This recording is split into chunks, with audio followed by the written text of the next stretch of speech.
SmartSuite has just brought AI to the automations engine. So in this video, I will explain you how to set it up and show you not one, not two, but 4 awesome use cases for this new AI action. So be sure you watch till the very end. Hi, my name is Artem, I'm a product manager at SmartSuite. You ready? Let's go. Here's what the new AI custom prompt action allows you to do. From SmartSuite, you can connect to a selected AI provider and compose a prompt using data from trigger and or preceding actions. The response that you get from AI can then be used in the following actions. We'll spend a moment configuring the step and then jump straight to use cases. Under the Actions menu, look for the Platform AI and select Custom Prompt Action. And the first thing you need to do is pick a provider. SmartSuite supports all the leading names in the space. The sub-menu shows you a list of models for a selected provider, and each model gives you a hint about its primary use case, price, and whether or not it can scan and understand images and PDFs. Once you've picked a model, you need to provide your API key and name this connection. And naming connections is very handy when you need to use different API keys for different purposes. I've already linked my OpenAI, Anthropic, and Gemini keys, so we are ready to roll. In this first example, I have a table with products for my bookstore. Each product has several basic attributes like title, author, publisher, price, and a very brief annotation.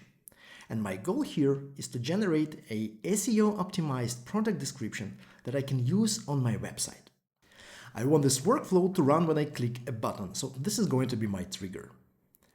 Next, I will ask AI to generate that SEO-optimized description, and I'm using my connection to OpenAI. The prompt that I composed combines my exact instructions as static text and dynamic values that I'm pulling from the trigger. I'm feeding it with the product's title, author, annotation, etc. We'll set the output to simple for now, and in the succeeding update action, I will grab the output from AI and use it as an input for the description value.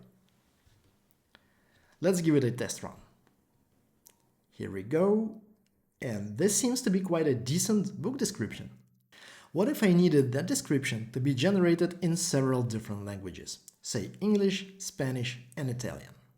This brings us to use case number 2, and the automation we have just created needs to be modified just slightly. In the prompt, I will ask AI to generate 3 translations instead of 1. That's obvious. The key change needs to happen in the output section, where I will select custom instead of simple. And now I can instruct AI about the structure of the response that I expect to receive. I need 3 separate descriptions, 1 for each language, so I will compose an output as 3 independent values. And note that each value can have additional instructions. They are optional, but very often they help AI understand better what needs to go there. So I will fill them in. Now we have to change the update record action. And you can see that those 3 descriptions are now available as an output of the custom prompt action. So all I have to do is map them to my fields in the table. Let's do the test run. And here we are. All descriptions were generated as we expected. This was a warm-up. Let's get to more serious stuff. Suppose I have a centralized ticketing system where my employees submit their requests, and every request will have a title, description, a service area, and priority. Then next to it I have a table with the members of the support team. Each support person is associated with several areas. For example, Jacob deals with IT and sales-related tickets. Every engineer also has a competence level and a counter that shows how many open tickets this person currently has. With the help of AI, I want to build a workflow that will automatically assign a support engineer to a ticket. But before making this assignment, I wanted to analyze the current workload for every support engineer and also make a match between engineer's competence level and ticket's priority. I will keep the trigger very simple. It starts when a new ticket comes in. In the next step, I will search for support engineers that are associated with the service area from the trigger. And now that I have this list, I can feed it to the AI, and this is very important. The custom prompt action can accept list of records. In this case, it will be the output from the multiple find action. And I'm sending the names of the relevant support engineers, their competence level, and that counter of the open tickets. And the task will be to pick someone who has less than 3 open tickets and a matching competence level. And I will also ask it to explain its decision. So you may want to pause this video for a second and read the entire prompt. We will use the custom output here again, and all we need is 2 simple text fields. The first one will retrieve the name of the support engineer that AI picks, and the second field will contain the explanation of why this choice was made. Then the update record action will simply grab the support engineer returned by AI and assign it to the triggering ticket. Okay, let's create a new ticket. There's a connection failure again. We'll give it a second to process. And here's the newly assigned support engineer. And we can also see a very detailed explanation of why this person was selected. And trust me, it did a good job. And we are not done yet. In this last use case for today, I will ask AI to read my mailbox. And if it thinks that an incoming email contains a purchase order as an attachment, it will parse it, and the automation will create an order, create order items, and link everything together. Here's a PDF file we're gonna use in this example.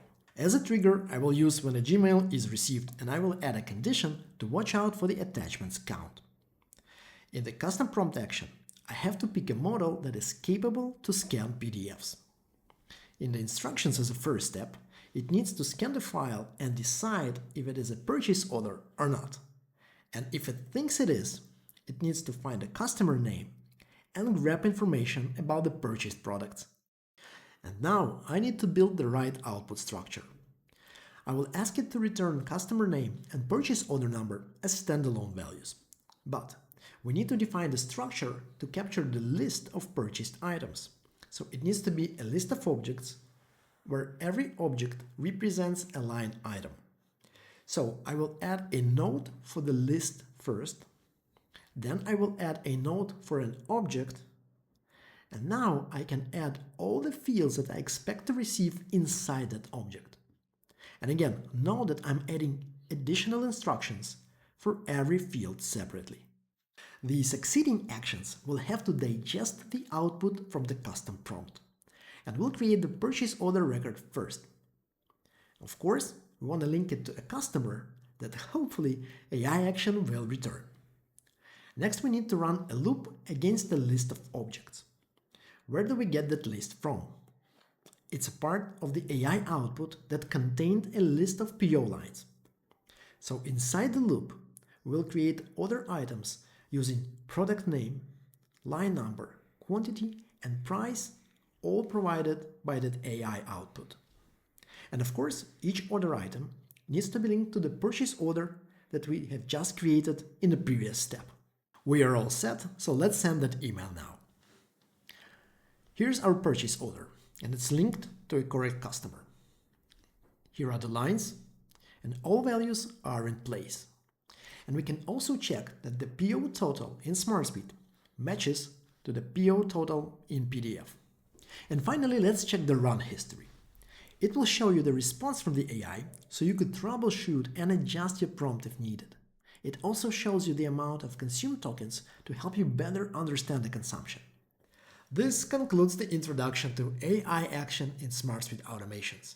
I really hope those 4 use cases I've shown will help you get started with adding AI to your workflows. If you have any questions, feel free to reach out, and I will see you in the next one. Cheers.